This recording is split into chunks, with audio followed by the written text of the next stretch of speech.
Hello, I am John Green number 1, and today you will be learning about Prohibition. In 1919, the requisite number of legislatures of the states ratified the 18th Amendment to the federal Constitution, enabling national prohibition within 1 year of ratification. Many women, notably the Women's Christian Temperance Union, had been pivotal in the upbringing about national prohibition in the United States of America, believing it would protect families, women, and children from the effects of alcohol abuse. Prohibition began on January 16, 1920, when the 18th Amendment went into effect. Federal prohibition agents, police, were given the task of enforcing the law. Even though the sale of alcohol was illegal, alcoholic drinks were still widely available at speakeasies and other underground drinking establishments. More and more speakeasies were created with every year that passed. As fast as the police closed down one venue, more would spring up in its place. Many people also kept private bars to serve their guests. Large quantities of alcohol were smuggled in from Canada, overland, and via the Great Lakes.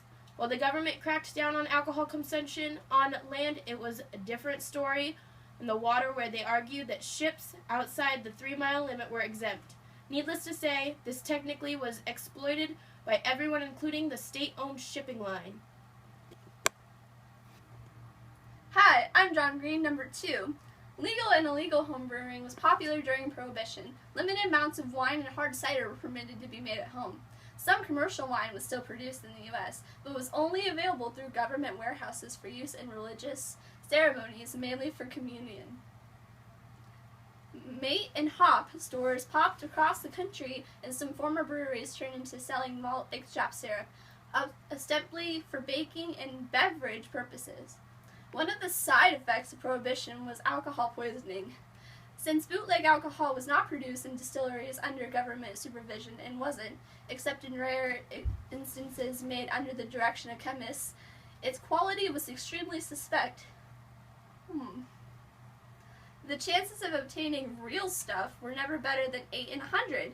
In most cases, it had been spiked with chemicals and poisons to give it a little kick. As a result, the deaths from alcoholic poisoning increased dramatically. Hey, I'm John Green, number 3. Whiskey could be obtained by prescription from medical doctors. The labels clearly warned that it was strictly for medicinal purposes and any other uses were illegal, but even so, doctors freely wrote prescriptions and drugstores filled them without question, so the number of patients increased dramatically. No attempt was made to stop this practice, so many got their booze this way.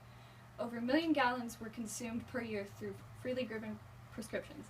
Because Prohibition banned only the manufacturing, sale, and transport, but not possession or consumption of alcohol, some people and institutions who had bought it or made liquor prior to the passage of the 18th Amendment were able to continue to serve it throughout the Prohibition period illegally. Back to me, John Green number 1. Even prominent citizens and politicians later admitted to having used alcohol during Prohibition. President Harding kept the White House well stocked with bootleg liquor, though as a senator he had voted for Prohibition. This discrepancy between legality and actual practice led to widespread contempt for authority. Over time, more people drank illegally, and so money ended up in gangsters' pockets. Arguments raged over the effectiveness of Prohibition. It appeared to have been successful in some parts of the country, but overall led to an increase in lawlessness. Prohibition also presented lucrative opportunities for organized crime to take over the importing, bootlegging, manufacturing, and distributing of alcoholic drinks. Al Capone, one of the most famous bootleggers of them all, was able to build his criminal empire largely on profits from illegal alcohol. Now let's go to the secret compartment. Alright, let's open the secret compartment. Money? Butterbeer? What?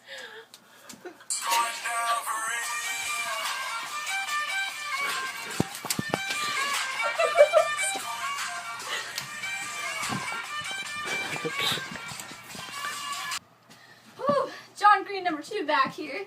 The American grape growing industry was largely situated in California, where there were about 700 bonded wineries producing table wines. Initially, Prohibition forced the closure of most of the wineries when growers pulled up their vines thinking their market had evaporated. This created an enormous shortage of grapes, forcing the price per ton to rise 1,000% and more, from $20 to over $200. Growers, realizing their mistake, replanted vineyards, but in their greed planted much greater acreages than previously. The increased supply forced the price per ton down to $15 by the end of Prohibition.